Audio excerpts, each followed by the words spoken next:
It's like really annoying to be in paradise and then be sick.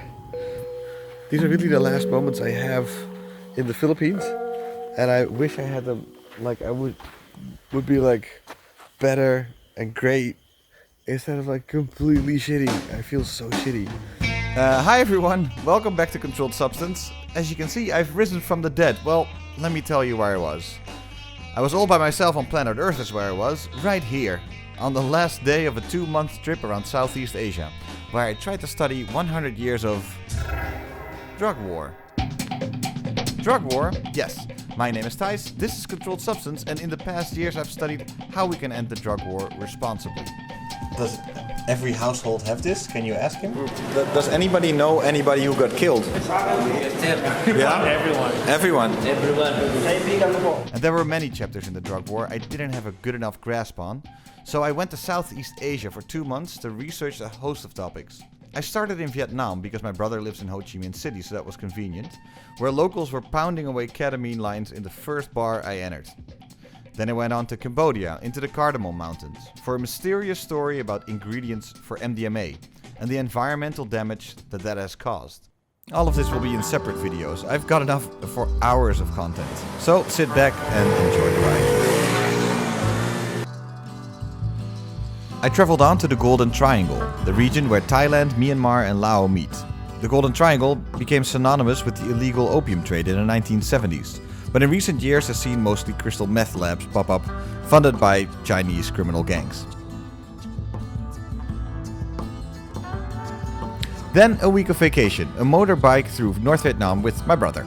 And after that, the Philippines. More specifically, Metro Manila, where in more recent years a drug war has been raging that needed reporting. And I gotta be honest, it's not like I knew a whole lot about the Philippines before I got here. I did know of its overly honest president. So I must admit that I have killed. They 3 months early on, I killed about 3 people. Duterte is a one-time president by law and a character worth a more in-depth video. He has largely determined what I knew of the drug war, and I knew I wasn't gonna have a sit-down interview with him or anything. All the knowledge I had of the country, the Philippines, had been colored in, either by him or by myself. I sense a problem deeper and more serious than any of those mentioned or all of them put together. Corruption, criminality in the streets, and the rampant sale of illegal drugs in all strata of Philippine society. The fight will be relentless and it will be sustained.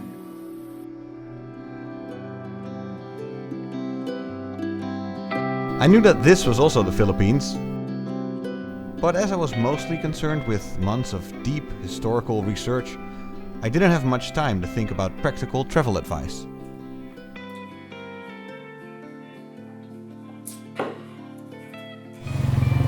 So, it wasn't until I came to the capital Manila that I started to notice that backpackers had been giving each other travel advice. Just avoid these mistakes. Number 1, fly to Manila, Cebu, or Puerto Princesa and then immediately leave. Head to the beach. Advice I didn't heed. Leave. Head to the beach. While all the kids were out snorkeling and losing their virginity in a postcard, I spent my days doing research in the city. The closest to a party I ever got was trying to find some clues about clubs in Manila that were shut down over drugs that were found there. By then, I had spent 2 months traveling, choosing city life over relaxing, and was generally just exhausted from trying to write and report. So I too wanted my slice of paradise. I headed to the beach to relax, reflect, and record a whole day of thoughts about what I had learned on these 2 months of my trip. And that's when I woke up tired, sick, and alone. I actually wanted to record a lot of things today. This is my last day. These are really the last moments I have in the Philippines, and I wish I had them. Like I would be like better and great instead of like completely shitty. I feel so shitty. Very often traveling around seems like one big shitload of endless paradise. But if you combine work and travel, then most of the time your mind is on work. So next time I'm going to the Philippines, this is what I want to see. That's what I'm gonna do. I want to see way more of this, and way less suffering and madness and killings. God, I sound depressed. So here's what I did find. The rugby boys who inhale glue, the journalists who wait for every murder that happens in the city. Any reason why? A psychedelics and weed dealer who wants to share why he thinks everyone should have the right to trip. You can't put in everything that the universe teaches you through words. A mom whose son got put in jail over some weed that was planted on him. He was arrested with marijuana at 12 years old? No. Oh, sorry. 20 years old. Oh, 20. Okay. And a group of supposed addicts who were scared shitless for getting the bullet, for liking to smoke a joint or snort speed. All of this will come in future episodes. But there was another reason that the Philippines were incredibly interesting to me, and it was because of its history as an American colony 100 years ago. This is where the ideas behind the drug war first took shape, eventually spreading to become a worldwide institution that governs the drug war to this day, all because of this Canadian-American bishop called Charles Brent. But I'm getting ahead of myself. My name is Thijs, welcome back to Controlled Substance, for those of you who've been following me for the past 5 years. Here we can talk freely about all the things that the YouTube monetization algorithm hates. Drugs and drug policy are certainly among those. I'm barging in here because I feel like I have some explaining to do. I mean, back when I started this channel, YouTube was pretty much a place where you could still say and do anything, almost anything. But the almighty algorithm nowadays only cares about watch time and thumbnails. And I don't know if I really fitted in to that whole thing, because it alters the YouTube experience completely and makes it really hard for channels about controversial topics to stay afloat. This one among them. In my case, it started with a few videos not being able to be monetized, which means you cannot run ads on the video.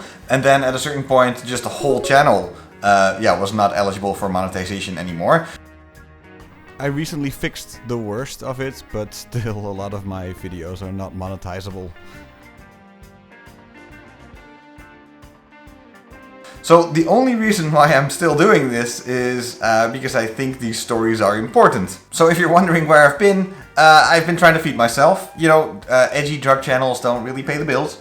And I built up a business of trying to help mostly sustainable brands to tell their own story. But I've done many things in my life. I've been a journalist for the best of 10 years now, for the mainstream news, for Vice, for The Correspondent, in which I tried to explore the future of drug policy. I also worked on the Cannabis Museum in Amsterdam, all which became part of what it meant to be me, even though I did all these other things in my life as well.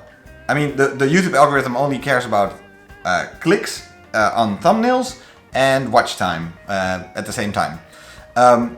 It's really hard for me to like sort of tell a story that I stand behind, yet at the same time also adhere to all these rules that the algorithm of YouTube has set for us. But in general, if you want to follow your heart with these stories, then you usually have to work twice as hard for 3 times as much pay, or no pay in my case. Another way to make money on YouTube is to whore myself out to brands, which I don't necessarily want to say no to, but the only brands that ever wanted to touch me were vaping brands, and I just really didn't want to be that guy. I mean, I think I made a lot of mistakes there as well. I think I uploaded a few things that I shouldn't have.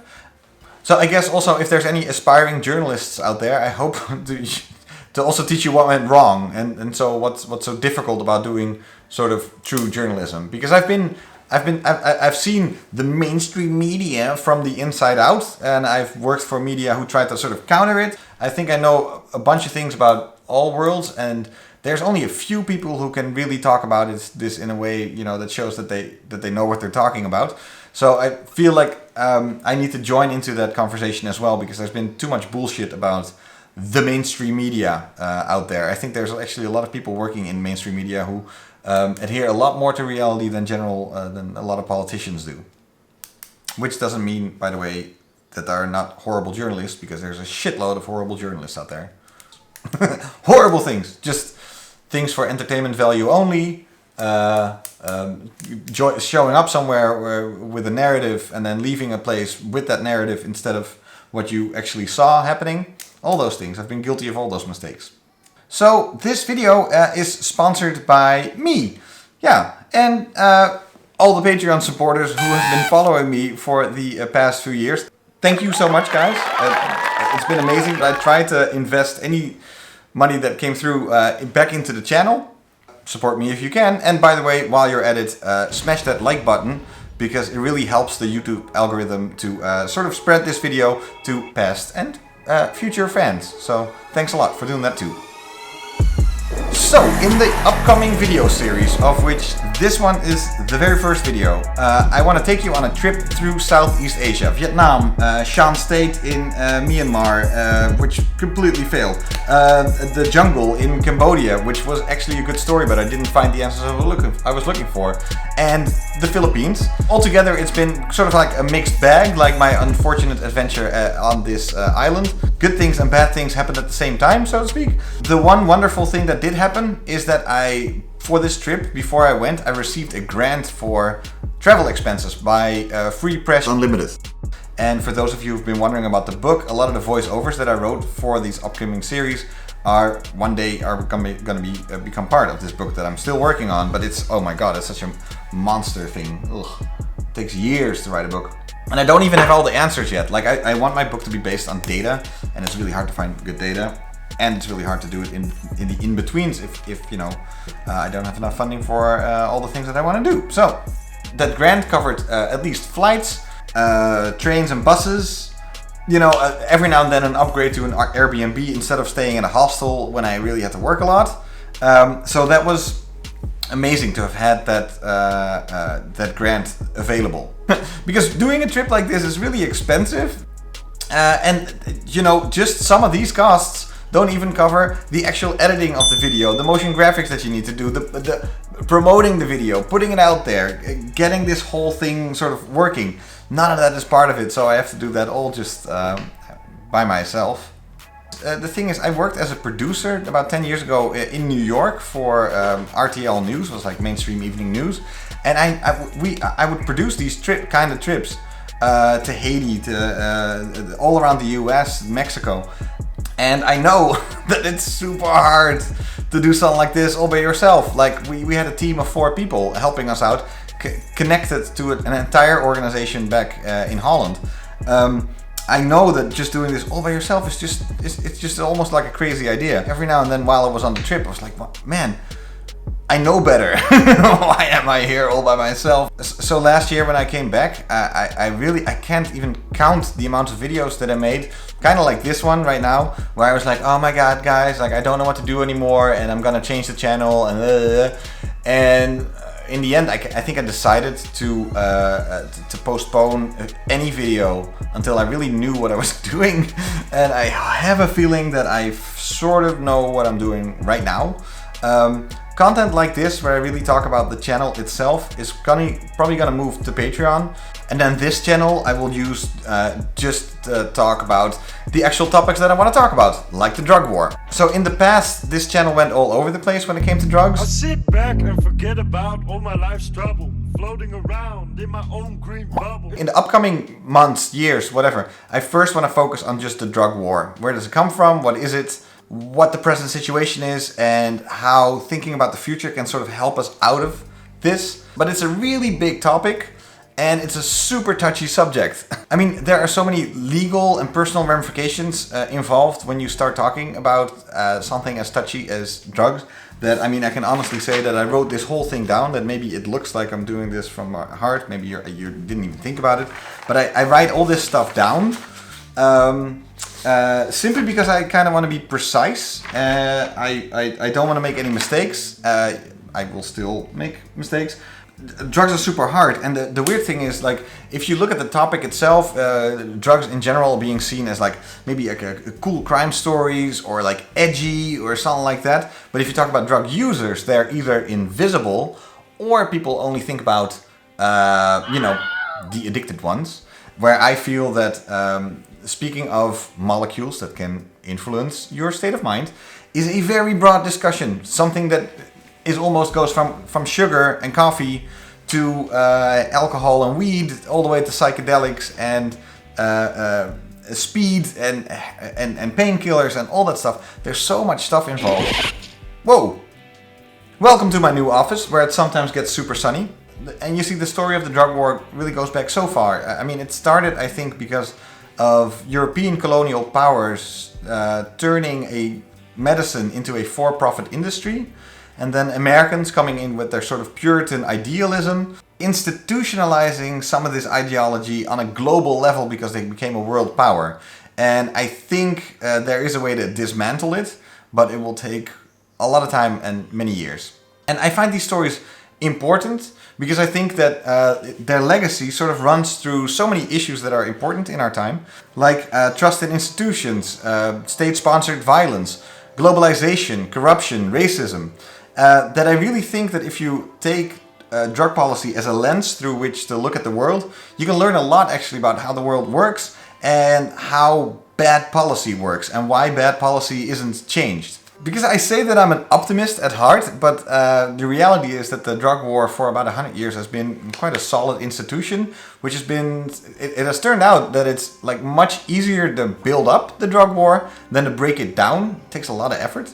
And I think when I started this channel, I was very much still that optimist, but for not completely invalid reasons over the past few years, I've felt sometimes crushed by sort of what reality has become and the enormity of the universe and our place in it. That it's not always been easy. I mean, for an idealistic journalist like myself, I think reality has been breaking for a while now. And many of the things that I thought or were almost laws of nature turned out to be much more flexible than we were taught. And it turns out that many of these things are just stories that we're telling each other, that you can actually bend to your will. I think that science is one of the few endeavors, no, it's the only endeavor that is trying to work towards some sort of objective reality, and that has also been infused with subjectivism, of course, like anything that humans do. But at the same time, it feels like a crushing idea, but also as a powerful idea that we can tell each other stories that maybe really happened, instead of only relying on fiction to learn something about the world. I think there's a lot of value in trying to tell each other's stories that really happened, that are true. And that maybe we should learn from those more than from whatever some dude tweets somewhere. And I think then the end goal is to sort of tell each other stories based in reality that are about keeping suffering low for all creatures on this beautiful planet, while breaking the power of those who have it and misuse it. So this channel used to be about drugs, and I guess it still is, but in the future it will probably evolve into a bunch of things, other things, and I hope you will remain with me on that journey. To make all this stuff. God damn it. And I went to Southeast Asia because there's so many stories there that sort of tie into that classic idea about what we think that drugs are. That are completely incorrect. It's not about, I think the war on drugs is not about addiction, it's about corruption. And also because it's actually the place where a lot of the drug war started. So I tried to see if there were some sort of like historic artifacts or understanding the society better that would make me understand these early beginnings of the drug war better. So even though in the end plans fell through, I lost footage and I didn't ever even get like questions answered because there was nobody to ask the question to. Then there was also the issue of safety. I mean, many of these countries that I went to are not particularly kind to journalists, especially not the Philippines. The Philippines is one of the most dangerous countries for journalists in the world, actually.